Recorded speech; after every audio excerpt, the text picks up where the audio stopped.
The greatest form of control is dependency. You need this to survive, and because of this economic Armageddon we have created, we are the only way you're going to get it. And you know, to get it, you do exactly what we say. Everything is a frequency. My voice now is a frequency. Mendacity, lies, deceit is a frequency. Truth is a frequency, a much more powerful frequency. We are in the situation we are now because of mass human perception.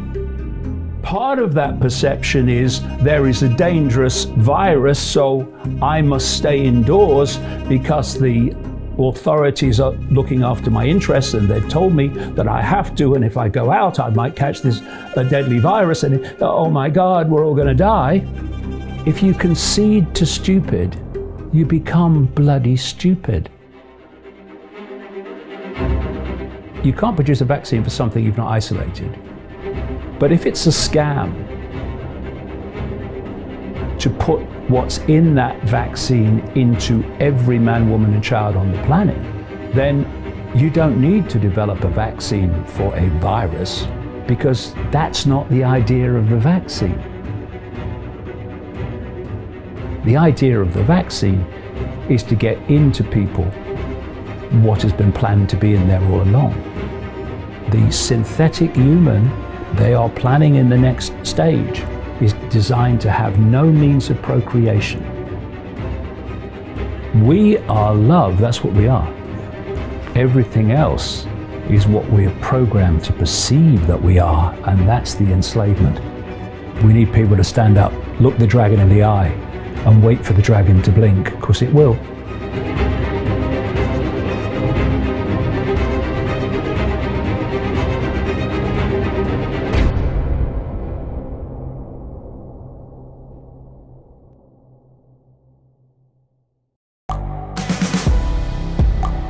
The world is changing. Inspiration is everywhere. It has never been so easy to connect, share, and bring people together.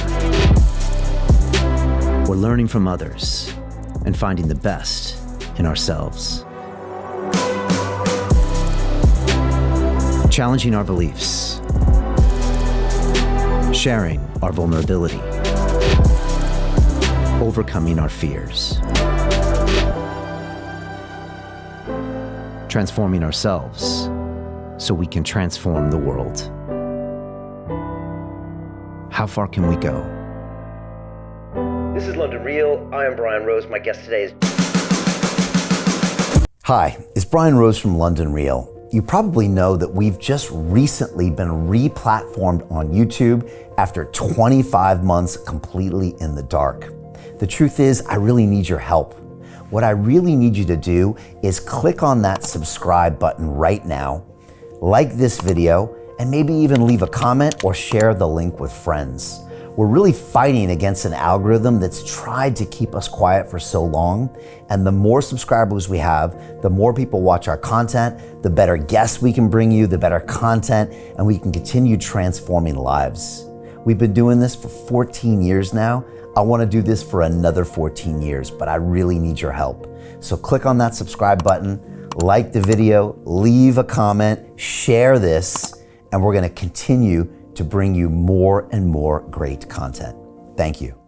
This is London Real. I am Brian Rose. My guest today is David Icke, the English writer, broadcaster, and public speaker known since the 1990s as a professional conspiracy researcher, calling yourself a full-time investigator into who and what is really controlling the world. You are the author of over 21 books and have lectured in over 25 countries, speaking live for up to 10 hours to huge audiences, filling stadiums like Wembley Arena. You are here for the third time this year to talk about the COVID-19 pandemic and global lockdown, the looming economic recession, dangerous technology rollouts, potential mandatory vaccinations, and the violation of our basic human right to freedom of speech. David, welcome back to London Real. Thank you, Brian. First of all, I want to announce that we are streaming now on our new Digital Freedom platform, which is a censorship-free, independent broadcasting system that is of the people, by the people, for the people, and available exclusively through our website at londonreal.tv. Can everyone watching please share this link now via the sidebar to any and all of your social media channels? Let me repeat that. Can everyone watching please share this link now via the sidebar to any and all of your social media channels? This is important. Simply ask your friends and family to give us 15 minutes, and then they can decide. David, I pledge to you and everyone watching us that none of this conversation will be edited, censored, removed, or banned, and that anyone in the world can watch the full version of this episode free at londonreal.tv/live, thanks to the generous donations of over 25,000 people around the world, also known as the London Real Army. For anyone wanting to become a founding member of this digital freedom platform, you can visit londonreal.tv/freedom to donate and fight with us on the front lines to protect our human rights. Here at London Real, we've been a platform for free speech since 2011, and David, I'm excited to have you here today. I want to bring everyone up to speed on recent events, so I'm going to start there. 46 days ago, on March 18th, we broadcast Rose Icke 1, which was our first conversation of 2020, where I asked you to make sense of the early days of the coronavirus pandemic and global market crash, as the UK was not yet out of total lockdown. In this conversation, you spoke about your concept of problem, reaction, solution, you questioned the motives of the World Health Organization, and you warned of the looming Hunger Games society. This episode immediately went viral and was watched over 10 million times from people all around the world keen to learn a different narrative than that of the mainstream media and governments. Then, 27 days ago, on April 6th, we broadcast our second conversation of 2020, Rose Icke 2, via YouTube, that became the second biggest live stream in the world that day, only behind that of the President of the United States, Donald Trump. With 65,000 concurrent viewers and nearly 4 times the previous live stream, we expected this episode to reach 40 million views, making it the largest video podcast in human history. 30 minutes later, that live stream episode was deleted and banned on YouTube with no explanation and no communication. In that episode, you spoke of the COVID-19 misdiagnosis and the misclassification of deaths, further dangerous technology rollouts, the vaccine agenda, economic totalitarianism, and the weaponizing of fear. The next day, a BBC article broke the news, and our representatives at YouTube accused you of being a COVID-19 denier and subsequently deleted and banned an additional 10 of your videos and my personal vlogs from our YouTube channel. Instagram, Facebook, and Dropbox followed suit by deleting and banning more of our videos, and then London Real was completely deplatformed from LinkedIn and Vimeo without explanation. But we fought back and continued to host both episodes, Rose Icke 1 and Rose Icke 2, on our website to millions and millions of viewers, and we still do today, while also suffering very sophisticated malicious attacks on our technology platform. Next, the UK regulator Ofcom, who is also in charge of issuing 5G licenses in this country, censored the broadcast of Rose Icke 1 on London Live, which is a television channel we have provided content to for many years. Ofcom said, and I quote, "It risked causing significant harm to viewers." At this point, I had had enough, and I believe in the fundamental right to freedom of speech. So I decided we could no longer rely on any third party for broadcasting, and 11 days ago we began crowdfunding to create the Digital Freedom Platform, which has now raised over $1 million worldwide from over 25,000 people fighting for the right to free speech and freedom of the press. It's been an incredible vote of confidence in what we're doing. Then, 2 days ago on May 1st, you were completely deplatformed from Facebook for publishing, quote, health misinformation that could cause physical harm, unquote. You responded by saying, the funny thing about fascism is that it's so predictable. Yesterday, on May 2nd, you were completely deplatformed from YouTube because, quote, YouTube has clear policies prohibiting any content that disputes the existence and transmission of COVID-19 as described by the WHO and NHS. Your channel had more than 900,000 subscribers at the time it was removed. Which brings us to today, May 3rd, Rose Icke 3, which is being live streamed now to over 1 million people on our new Digital Freedom platform. Again, to everyone watching, please take a few seconds right now and share this link via the sidebar to any and all of your social media channels. Simply ask your friends and family, give us 15 minutes, then they can decide. David, I'll be honest, these past 3 weeks have been some of the most challenging in my entire life. My reputation has been questioned, my business is under threat, and my human rights are being taken away from me every single day. but it's also been the most empowering time of my life. I got millions of people from around the world rising up and voicing their support. And as a result, I've never been so steadfast in my convictions for the basic fundamental right of freedom of speech and freedom of the press. And that's why we are here broadcasting today. David, I want to thank you for 30 years of tireless work and for your own conviction to fight on. And now I've got one question for you. Where do we begin? Well, welcome to my world, Brian. And before I say anything, I think what you and your team have done is absolutely magnificent, because the cutting edge, as I know from 30 years of trying to be there, is a very lonely place, and it's the point of the arrow, so there's not many people there. And to do that, to be there, you have to, first of all, have a constantly open mind to information, but you have to have a backbone that won't vibrate. One that says, I'm going to stand up for what I believe to be right. And no matter what is thrown at me, I will go on standing up for what I believe to be right. Because I'm not going to stand here, sit here, and start going off defending myself. Oh, don't say that about me. How you could say that about me? I couldn't care less what you say about me. Boom, boom, boom. And let them worry about me. And 30 years of my life has been kind of leading to this moment, certainly leading to this time. And I said to you in the last interview, and some people might have thought it was a bit of bravado, I said, I'm more powerful than them, and they know it. And within minutes of the interview ending, they were proving me right. Here they are, this cult that I will explain, that control the mainstream media. My God, has that been any more obvious than in the last few weeks? They control Silicon Valley, they own Silicon Valley. They own the corporations, they own the banking system.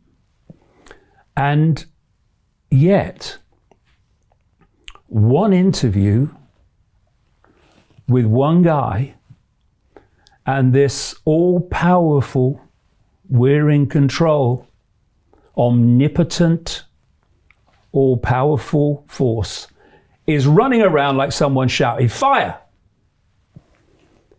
Gotta take him off this, take him off that, take him off this, take him off the other. And what are they saying, Brian? They're saying, you're more powerful, one man, than we are. And so we have to stop what you're saying getting to people, because we know the consequences for us of that happening. And, you know, everything is a frequency. My voice now is a frequency. And mendacity, lies, deceit is a frequency. Truth is a frequency, a much more powerful frequency. And they know the power of the truth circulating because people resonate with it. And so if they are going to pull off what we're unfolding now, what we're experiencing now, and they are going to control billions of people, they have to control their perception. They have to. We are in the situation we are now because of mass human perception. Part of that perception is there is a dangerous virus, so I must stay indoors because the authorities are looking after my interests and they've told me that I have to, and if I go out I might catch this deadly virus and oh my God, we're all going to die. And that perception allows vast numbers of people to concede their uniqueness, to concede their freedom, and to sit in their house under house arrest, being told what to do by a handful of people. And the other perception is I can see there's something not right here, but what are the consequences of me saying so or taking this on and challenging it? And that perception of what are the consequences for me means that lots of people who have realized something's not right, my God, is it not right? We'll get into that, also sit under house arrest. And those two perceptions, they are the reason that this is happening. Because when you break down the number of people behind this in each country and globally, it is tiny. I'm going to explain how that's possible. And yet there are getting on for 8 billion people. There are 66 million people in Britain. The number of people that are locking down Britain are tiny. It's perception and fear of consequences that are making this all possible and are destroying the independent livelihoods of billions of people. And the greatest form of control is dependency. You need this to survive, and because of this economic Armageddon we have created, we are the only way you're going to get it. And you know, to get it, you do exactly what we say. And that's the dynamic that we have shifted into in a matter of weeks. We need to come out of denial and realize that we are now living in a global version of Nazi Germany. No, they don't have the jackboots. No, they don't have a silly mustache. But the structure is the same. A tiny few people dictating to everyone else. And we will have a lot of people watching here, Brian, who will be new to this. And I'm kind of pretty much in a position now to go through a sequence of events and background manipulation that will explain in very simple terms how a tiny few people have pulled off a fake pandemic with no virus and convinced vast numbers of people that there is a virus and they are in danger. Because and giving up their freedom is essential to their survival. And most people have a hard time to even conceive that there might not be a virus because they see the pictures of New York City. They see the pictures of the ICU. They see the numbers on the newspaper. They see the president talking about it. So most people would say, David, there's obviously something happening. Oh, there's something happening, and there are people dying. But the shocking, he said, what? Can all be explained, and I will today, in very simple terms. But just some quick background for people new to this, because there's some background that is essential to understanding how this was pulled off. First of all, for much of the last 30 years, in my books, I have been pointing out that there is I call it the cult. There is a global network that works through secret societies and literally satanic groups that has a structure in place, which I'm going to describe. It's so simple. It has to be, or it wouldn't work. To dictate from a central point down into even local communities. the first thing to get across, and as I explain this, current events are going to become very crystal clear in terms of why they're happening, is where does this cult want to take human society? This is not something that's happened in weeks. This goes back a very, very long period of time. This is why people like Aldous Huxley in Brave New World and George Orwell in 1984 were able to predict current events, because this has been in the planning for a very, very long time. And if you can access that inner sanctum, if you like, where this plan is being projected from, you can predict the future real simple. Because if the plan for the transformation and the direction of human society is not challenged, if there's not an intervention by people to stop it, then it will happen. And so by predicting what the plan is, you're predicting the future, because the plan is going to play out unless we intervene. And it is playing out, and current events are a massive advancement of it playing out. So where do they want to take the world? I've been describing this for a long, long time as what I call the Hunger Games Society, obviously named after the movie trilogy. And the reason I use that phrase is because where they want to take the world, and I will emphasize again, this is not me speaking now since the lockdown and the pandemic hoax. This is me speaking decades ago, writing decades ago, that this was the plan. And the Hunger Games Society is designed, if you think of a pyramid, to have a tiny few at the top. We call them the 1% today.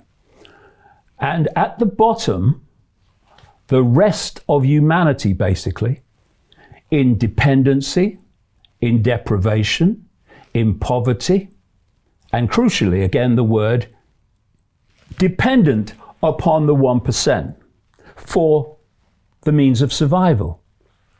And in between the 1% and the rest of the population in this Hunger Games society, you have in the end, what they want it to be is a police military state, a fusion of the two. But a police military state which imposes the will of the 1% upon the rest of the population and stops the population challenging the 1%. Now, I've been saying over all these years, this is where they want to take us. And one other level of this, again, as I've been saying for a long, long time, is that this Hunger Games society would be controlled by technology. So we're talking about a fascist, communist, global society with an addition, that it is controlled by technology, which makes it what people call a technocracy, which is defined as a society not controlled by elected politicians. They want rid of all that, but by technocrats, by bureaucrats, by scientists, by medical bureaucrats and technocrats, by engineers and scientists, etc. And we've been moving in that direction very clearly. But what do you need more than anything if you're going to make that society reality? You have to destroy the independent livelihood of vast numbers of the population. Because while they're running their businesses and employing people and operating independently, making money, paying employees, you're not going to put humanity in totality in the bottom reaches of that Hunger Games society in deprivation, in poverty, and dependency on the few. And this fake pandemic, which I'm going to explain, has been employed for many reasons, but profoundly right in there is to have a lockdown of business, particularly small business, which almost in vast numbers will not survive. The big people can. To have a lockdown long enough to destroy the independent livelihood of vast numbers of the human population. And at the end of our first interview, Brian, you said to me, well, where does it go from here? And I said, what they're going to do is they're going to keep this going until they reach the point where they think we've now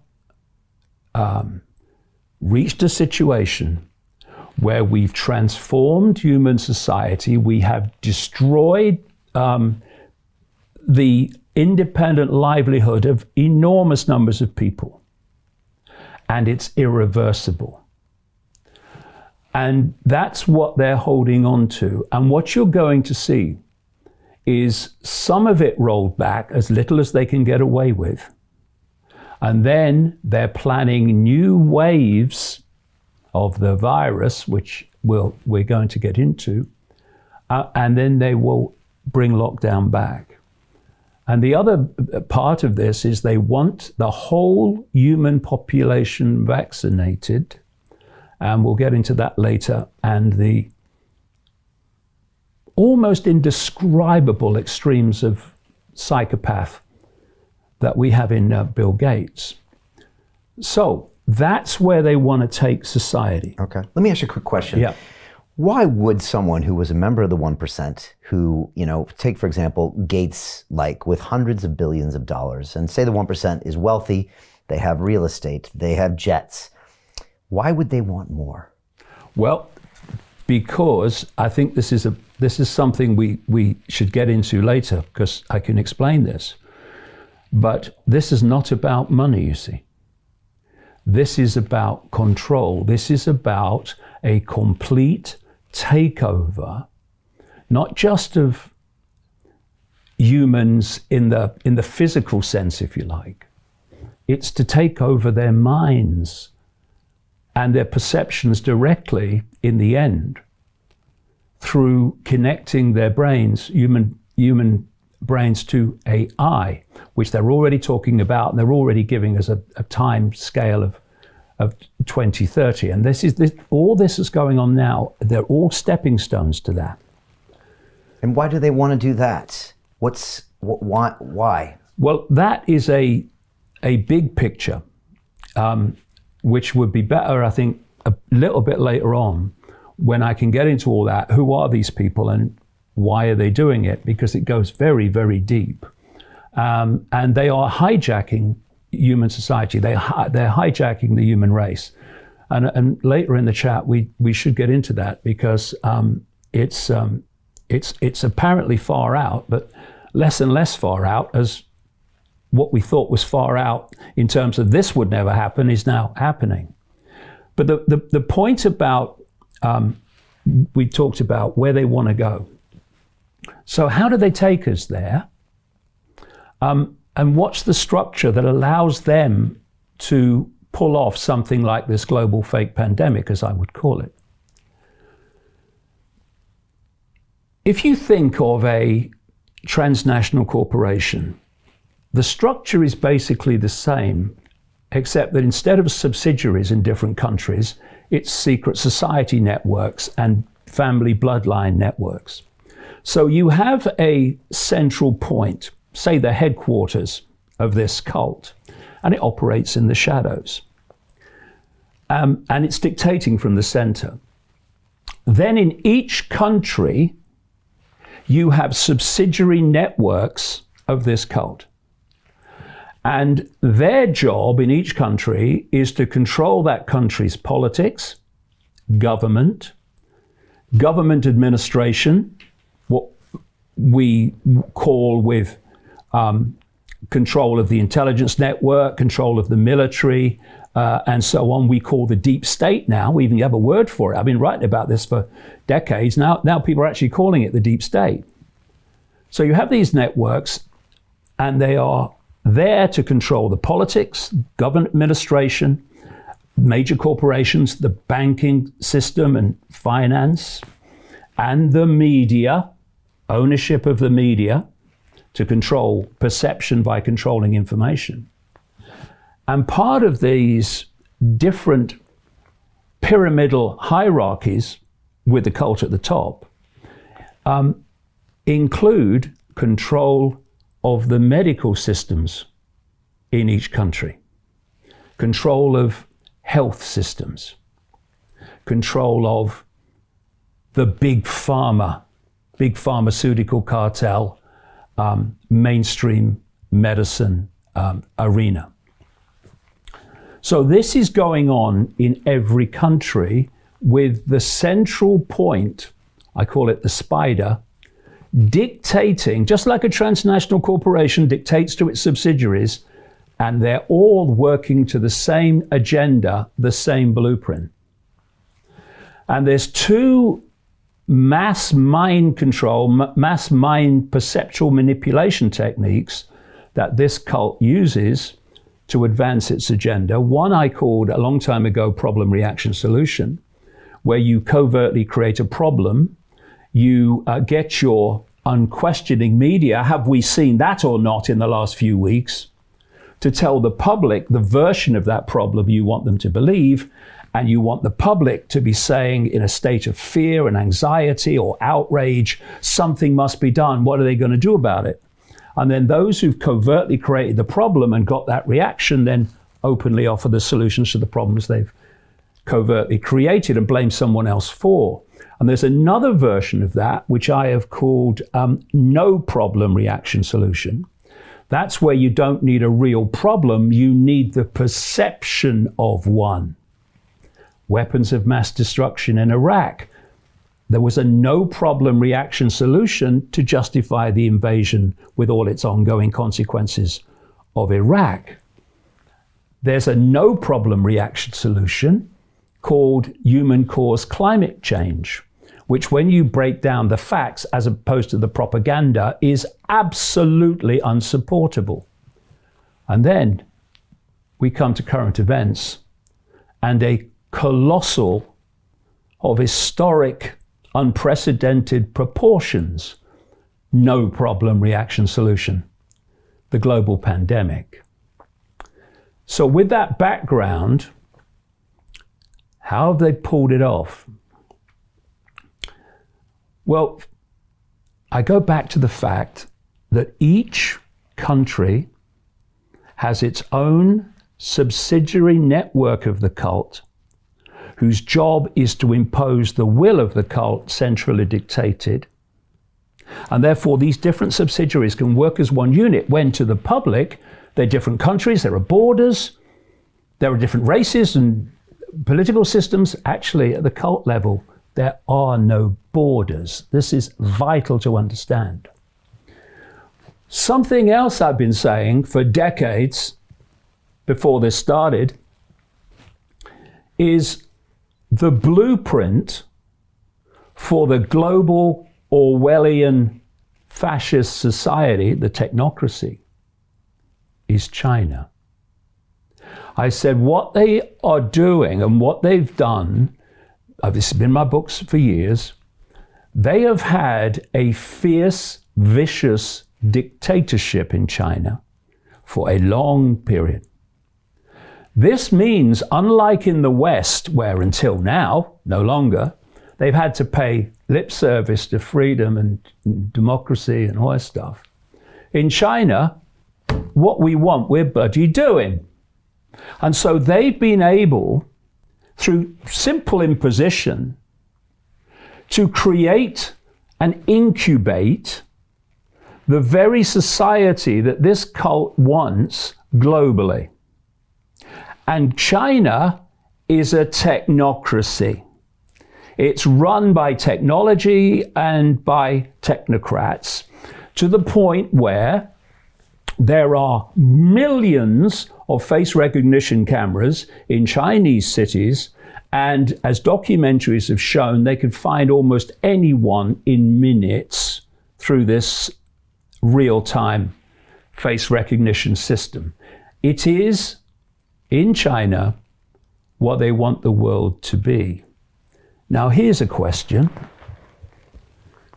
What has the West become since this pandemic was launched? It has become increasingly China. That has been the plan all along. And where did this pandemic start? China. So let's start there. We're in Wuhan. Wuhan, like northern Italy, which was the center of their pandemic, is notorious for extraordinary levels of toxic air. It has, as a result of that, enormous amounts of respiratory lung disease, breathing the stuff in.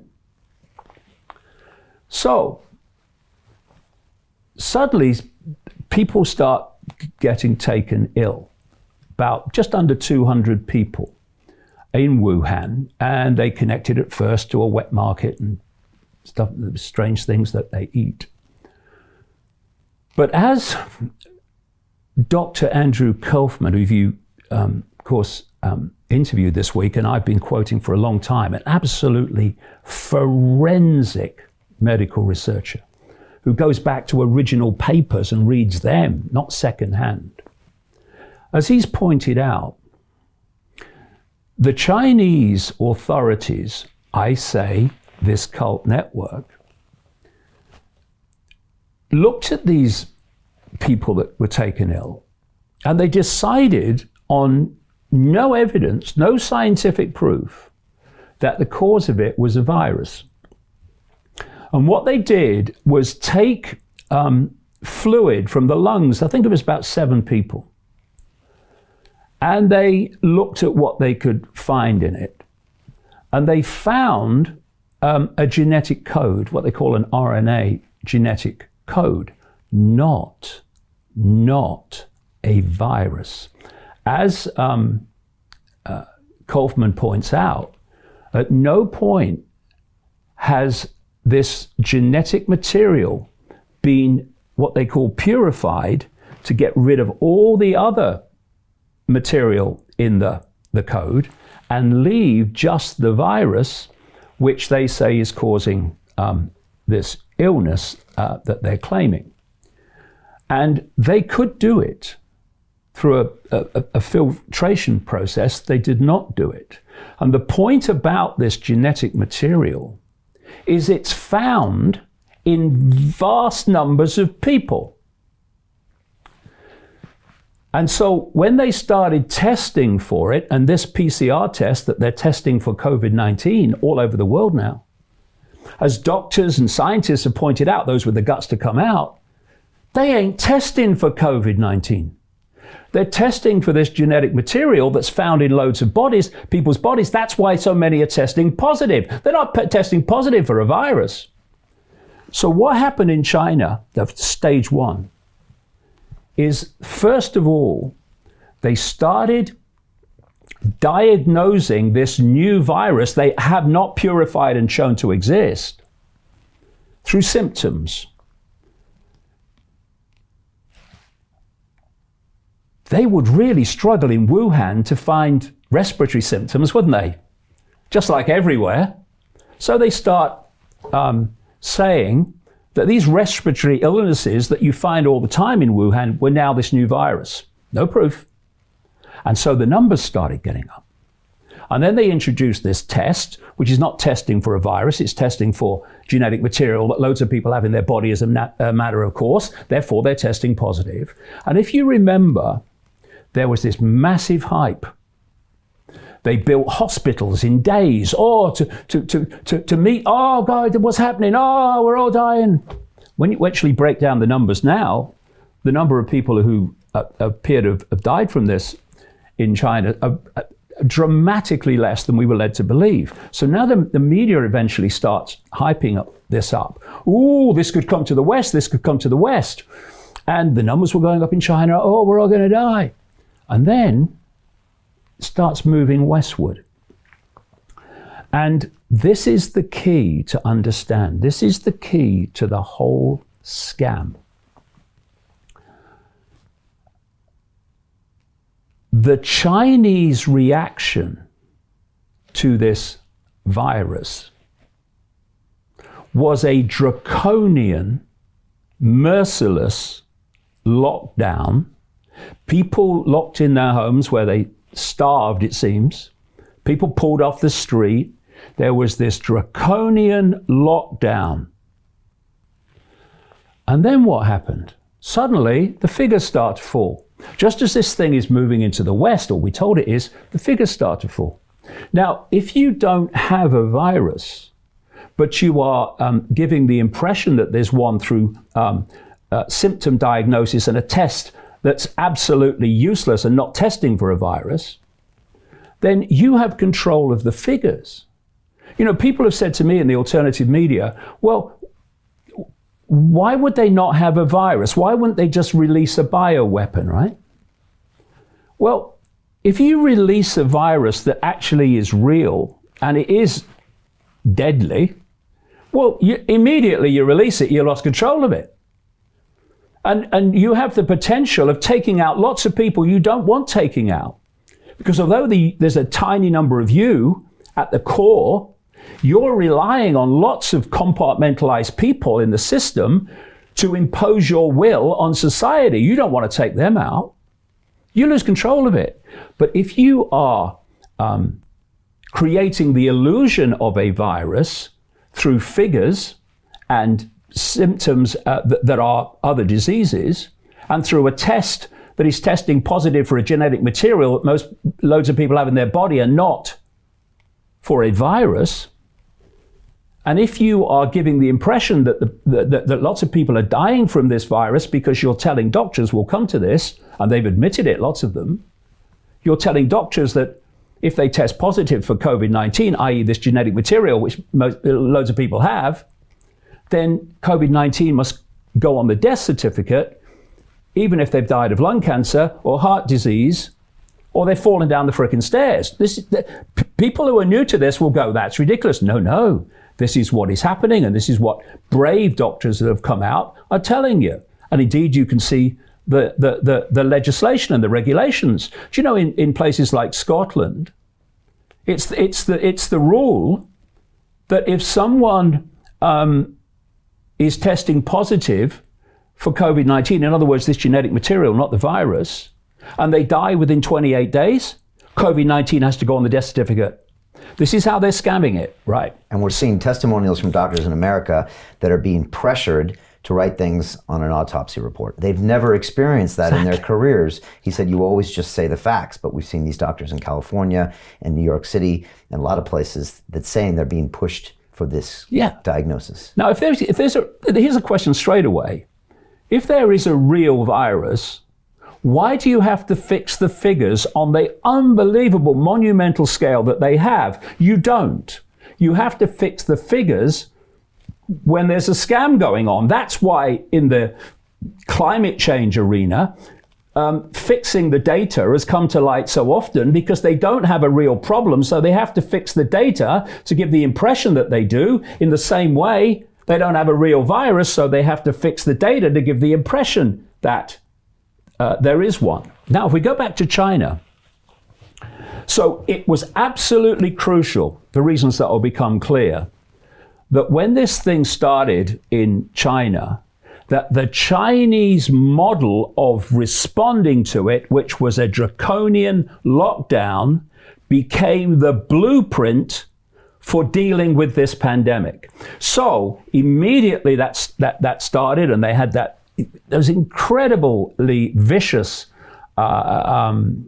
impositions by the Chinese fascist government. Immediately, the World Health Organization came out, and this guy Tedros, who's been on the payroll of Gates for a long time, the Director General, said, China has shown how you deal with it. And the World Health Organization is owned by Bill Gates. He's the second biggest funder, second only to the government of the United States. And again, if you think of this global web and all the different subsidiaries, the World Health Organization is one of this cult's fronts. It was created by the Rockefeller family. It's now run by Bill Gates. It's his personal fiefdom on behalf of the cult, because he's a cult operative. And this... To continue watching the rest of the episode for free, visit our website londonreal.tv or click the link in the description below.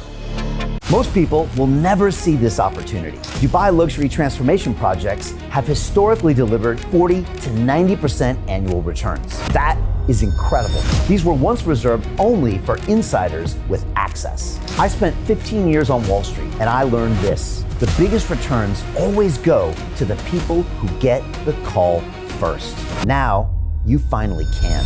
We've just received a brand new project with major upside potential. Allocations move fast. Click the link, apply now, and speak to my team. This is your chance to see what others never will.